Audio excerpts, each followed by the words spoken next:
Welcome class 7 for your next class of literature in English.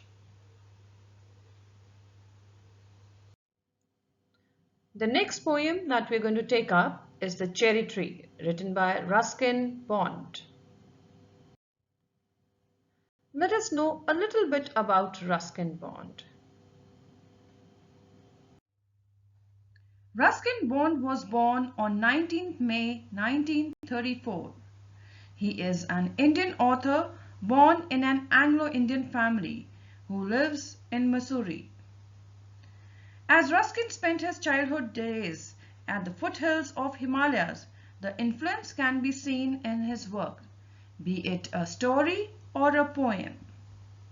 Throughout his life, Ruskin Bond wrote stories and poems, and the Indian Council for Child Education has recognized his role in the growth of children's literature in India, and thus he has been appreciated and awarded for the same.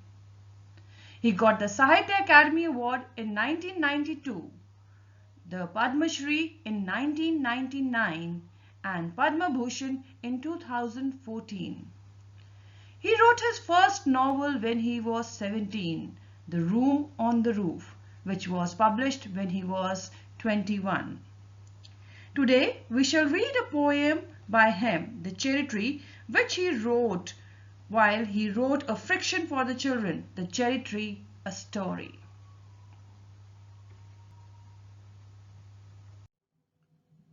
"8 years have passed since I placed my cherry seed in the grass. Must have a tree of my own, I said, and watered it once and went to bed and forgot. But cherries have a way of growing, though no one's caring very much or knowing. And suddenly, that summer near the end of May, I found the tree had come to stay.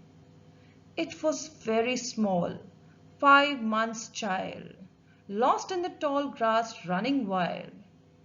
Goats ate the leaves, and the grass-cutter scythe split it apart, and the monsoon blight shriveled the slender stem. Even so, next spring I watched 3 new shoots grow. The young tree struggled, upward thrust its arm in fresh fairest lust for light and air and sun. I could only wait, as one who watched, wondering, while time and the rain made a miracle from the green growing pain. I went away next year, spent a season in Kashmir, came back thinner, rather poor, but richer by a cherry tree at my door. 6 feet high, my own dark cherry, and I could scarcely believe it, a berry, ripened and jeweled in the sun, hung from a branch just to one. And next year there were blossoms small, pink, fragile, quick to fall at the merest breath, the sleepest breeze. I lay on the grass at ease, looking up through leaves at the blue, blind sky, at the flinches as they flew and flitted through the dappling green, while bees in the ecstasy drank of nectar from each bloom, and the sun sank swiftly, and the stars turned in the sky, and the moon moths and singing crickets, and I, yes I, praised night and stars and tree, that small, the cherry grown by me. Let us begin the explanation of the poem stanza-wise. In the initial lines he says, 8 years have passed since I have placed my cherry seed in the grass. Must have a tree of my own, I said, and watered it once and went to bed and forgot. But cherries have a way of growing, though no one's caring very much or knowing. And suddenly, that summer near the end of May, I found a tree had come to stay. It was very small, 5 months' child, lost in tall grass running wild. Goats ate the leaves, the grass cutter scythe split it apart, and a monsoon blight shriveled the slender stem. In the beginning lines of the poem, the poet recalls the time of 8 years ago when he planted a cherry seed to have a tree of his own. The poet watered the seed daily but was unaware that it required special care to grow. Though the poet did not give any special attention to the seed, yet by the end of May, during summer time, the poet saw a small cherry sapling growing from the ground. It was a very small plant, young and fragile, exposed to all kinds of external dangers. Tall wild grass grew all around it. The goats came and ate its leaf, and then one of the days the grass cutter's blade mercilessly cut it apart.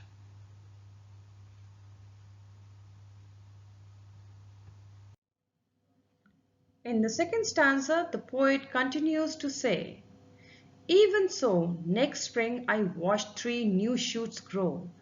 The young tree struggled, upward thrust its arm in the fresh fairest lust for light and air and sun. I could only wait, as one who watched, wondering while time and rain made a miracle from the green growing pane." Even though the sapling of the cherry tree faced number of hardships, during the springtime the poet saw new shoots growing out of it. It struggled against the nature to survive and grew upwards in order to receive the light, air and sunlight. The poet could only wait patiently to see the cherry plant blossoming into a tree. He waited for the time and the rain to nourish it and see the miracle happening. The little sapling did not give up as it was too stubborn. In the first 2 stanzas, we find that the poet was greatly attached to the cherry tree. But there was a time in his life when he had to leave it and move away. But he was overjoyed when he returned, which has been beautifully described in the next lines. "I went away next year, spent a season in Kashmir, came back thinner, rather poor, but richer by a cherry tree at my door. 6 feet high, my own dark cherry, and I could scarcely believe it a berry, ripened and jewelled in the sun, hung from a branch just one. And next year there will blossom small, pink, fragile, quick to fall at the merest breath, the sleepiest breeze."